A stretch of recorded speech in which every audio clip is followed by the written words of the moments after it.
Hey, thanks for stopping by. This is a first video and maybe a series of videos on just answering your questions about the projects you're seeing on my YouTube channel or on the blog and letting you know what's going on next.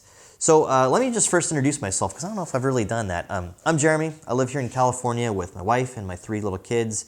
I'm making a channel and a blog about being a homeowner, and that can involve woodworking, DIY projects. I also want to bring in some smart home kind of stuff because there's so many great things going on for a homeowner in this new digital age, so I'll try to make more videos like that. And that's going to be the focus of Gadgets and Grain.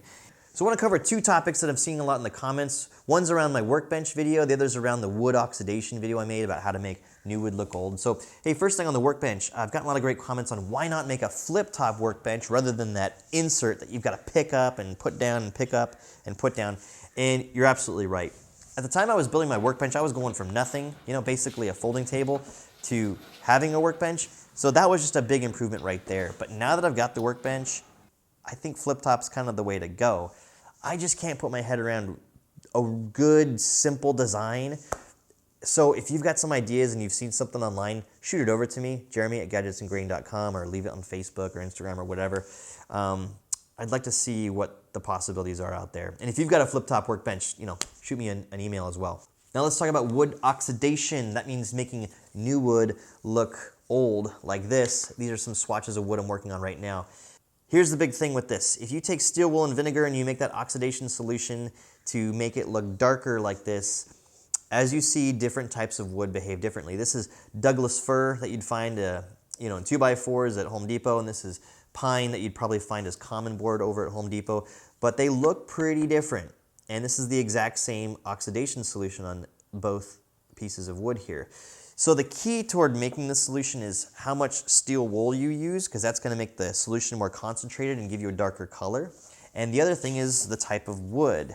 I've gotten lots of comments of people that are right in the middle of the project and they're staining their wood and they're saying, hey, this doesn't look like what I saw in your video from 2016, and they're absolutely right. At the time I was using this common board, this pine. I think some people are using this Douglas fir for like tables and stuff like that, and they're shocked when they see the different colors, and so was I.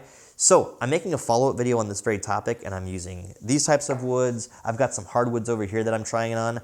I'm also comparing it with other methods of staining the wood to make it look old, and I'm also trying different finishes, because when you apply the finish like polyurethane or lacquer, it's going to make the wood look different, and you want to know that in advance before you dive into a project like this.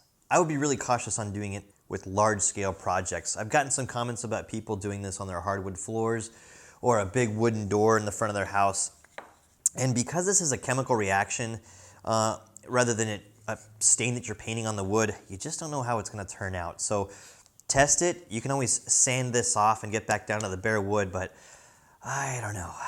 Go at your own risk. Anyway, looking forward to getting this video about oxidation done. I've also got a video in the can about building an outdoor cabinet for my TV. I'll get that out on the channel for you as well. But hey, keep your questions coming about my projects. I love answering them, and it gives me idea for future videos. And hey, I just wanted to thank anybody that's ever sent me pictures or thank yous about projects they've built based on stuff they're seeing on my YouTube channel or on the blog. It really means a lot to me. It kind of keeps me going and motivates me to do more of this stuff. But it also reminds me of the feeling you get when you've done your very first project, because I get a lot of those comments about people that are taking on their first project.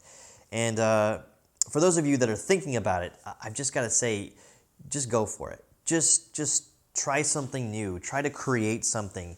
And you're going to mess up. Be patient with yourself. Don't be too hard on yourself, because the end result feels pretty awesome.